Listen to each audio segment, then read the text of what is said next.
السلام عليكم ورحمة الله وبركاته كلنتي وأنا ونكسن داود يا الملك استوديو ذيك تشوك تامبا كسر هذا channel كيغا نتورك ميديا برودكشن أو براتين برنامج حسا بدن أو إذن رالي قليا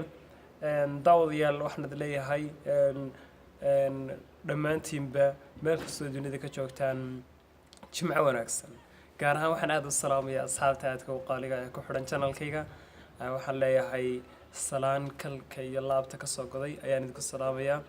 taasoo ka macaan malabka kana qaalisan dahabka waxa weey kana jilicsan waxa weey burcadka ayaan hawadaydiin soo marinay daawadayaal meel kastoo dunida ka joogtaan waxaan idin leeyahay noolaada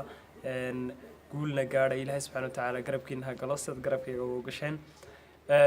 waxaan daawadayaal idinku bashaaraynayaa in insha Allah ta'aala bisha Ramadaan aan idinku talagalay barnaamijyo aad u xiiso badan oo runtii channelka insha Allah ta'ala kala socon doontaan barnaamijyadaas isku jiri doona insha Allah ta'ala qaar ku saabsan bisha barakeysan ee Ramadaan iyo qaar kale oo aad u xiiso badanba oo isku jira sheekooyin iyo kaftan iyo taariikh iyo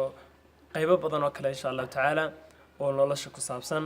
ayaan insha Allah ta'ala idin soo gelin doonaa aad baan ugu cudurdaaranayaa runtii muuqaalo fara badan ma soo geliyay inta badan channelka sababtoo ah inta badan hawlo badan ayaa insha Allah ta'ala iska jira marka insha Allah ta'ala ay dulqaata daawadayaal meel kasto dunida ka joogtaan baa waxaan idin leeyahay ilaahay subxaanahu wa ta'ala garabkiina ha istaago noolaada guulna gaadha insha Allah ta'ala waxaan kaloo idinku dar la daawadayaal insha Allah ta'ala in bisha Ramadaan aanu qaban doono isna barnaamij hore aanu qabatay oo isna ka waramayay su'aalaha oo bisha barakeysan Ramadaan taar ugu talagalnay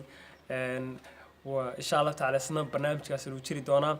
su'aalahana waxaan isku soo weydiin doonaa insha Allah iyagoo muuqaala ayaynu soo gelin doonaa waxaana lagu soo jawaabi doonaa insha Allah ta'ala qaabkeen hore ugu soo jawaabi jirteenba commentiga hoose ku soo qori doontaan marka insha Allah ta'ala barnaamijkaasna ayaanu idin dhaafin ha moogaanina markasta iyo meel kasta waxaan idin leeyahay ku xidhnaada channelka Network Media Production haddaad ku cusub tahay fadlan subscribe saar si aad ula socoto barnaamijyadan haddaad xiisaynayso waayahay assalaamu calaykum waraxmatullaahi wabarakaatuh jimco wanaagsan